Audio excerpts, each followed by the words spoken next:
This is a turkey, a symbol of the US holiday called Thanksgiving. But the true story behind that holiday isn't what many people in the US are taught. If you grew up in the US, the myth that you probably learned is that English settlers and Indigenous people shared a friendly harvest meal in 1621. But that version leaves out almost everything that actually happened.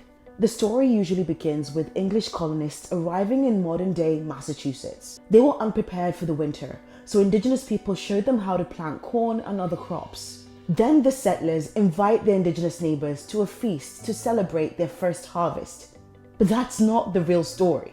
The truth is, autumn harvest traditions didn't come from English settlers. It was already a part of life for many tribes, including the Wampanoag, the indigenous community that lived on that land long before the settlers arrived. At the same time the first Thanksgiving appears in US history books, English settlers were stealing land and crops and spreading deadly diseases that devastated indigenous communities. By 1621, diseases brought by Europeans had killed over 90% of native people along the United States' present-day East Coast. But even after that loss, indigenous groups managed to rebuild themselves to a point where settlers began to see their strength as a threat.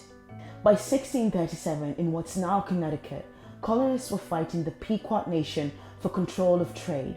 That year, settlers launched a massive attack on a Pequot village, killing men, women and children and burning people alive as they tried to escape. Between 400 and 700 Pequot people were killed in about an hour.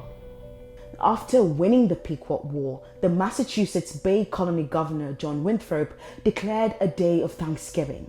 Some historians point to this event as the first Thanksgiving, but the US wouldn't make Thanksgiving a national holiday until 1863.